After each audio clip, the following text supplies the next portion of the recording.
आज हम बात करेंगे एक महत्वपूर्ण वित्तीय अवधारणा के बारे में, जिसे हम एक्यूमुलेटेड डिप्रिसिएशन कहते हैं। यह एक ऐसा शब्द है जो अक्सर लेखांकन और वित्तीय रिपोर्टिंग में सुनाई देता है, लेकिन इसका असली मतलब क्या है? चलिए इसे समझते हैं।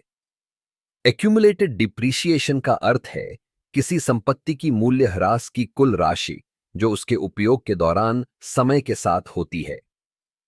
जब हम कोई मशीन, वाहन या इमारत खरीदते हैं तो उसकी कीमत एक बार में चुकाई जाती है, लेकिन जैसे जैसे समय बीतता है उस संपत्ति की उपयोगिता और मूल्य कम होता जाता है।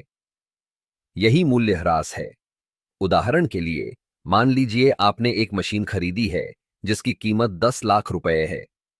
अगर हम मान लें कि इसकी आयु 10 साल है तो हर साल इसका मूल्य 1 लाख रुपए कम होता है।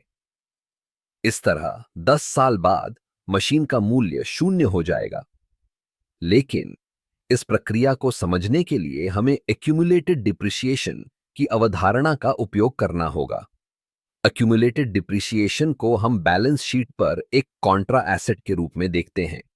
इसका मतलब है कि यह संपत्ति के मूल्य को कम करता है। जब हम बैलेंस शीट पर किसी संपत्ति का मूल्य दिखाते हैं तो हम उसकी कुल लागत में से एक्यूमुलेटेड डिप्रिसिएशन घटाते हैं।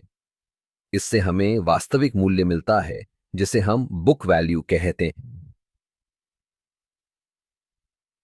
हैं। एक्यूमुलेटेड डिप्रिसिएशन का एक और महत्वपूर्ण पहलू है जो करों से संबंधित है।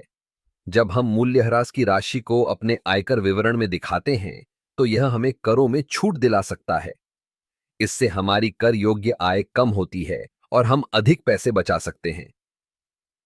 अब क्या आप जानते हैं कि एक्यूमुलेटेड डिप्रिसिएशन के कई तरीके हैं? सबसे सामान्य तरीके हैं स्ट्रेट लाइन मेथड और declining balance method. Straight line method में हम हर साल समान राशि का मूल्य ह्रास करते हैं, जबकि डिक्लाइनिंग बैलेंस मेथड में पहले साल अधिक मूल्य ह्रास होता है और फिर धीरे धीरे कम होता जाता है। इससे हमें यह समझने में मदद मिलती है कि किस संपत्ति का मूल्य कैसे घटता है और हमें अपने वित्तीय निर्णयों में कैसे आगे बढ़ना चाहिए। तो अगली बार जब आप किसी संपत्ति की खरीदारी करें तो एक्यूमुलेटेड डिप्रिसिएशन के बारे में जरूर सोचें।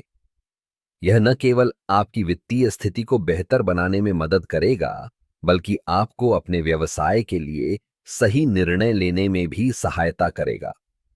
याद रखें, सही जानकारी और समझ के साथ आप अपने वित्तीय लक्ष्यों को आसानी से प्राप्त कर सकते हैं।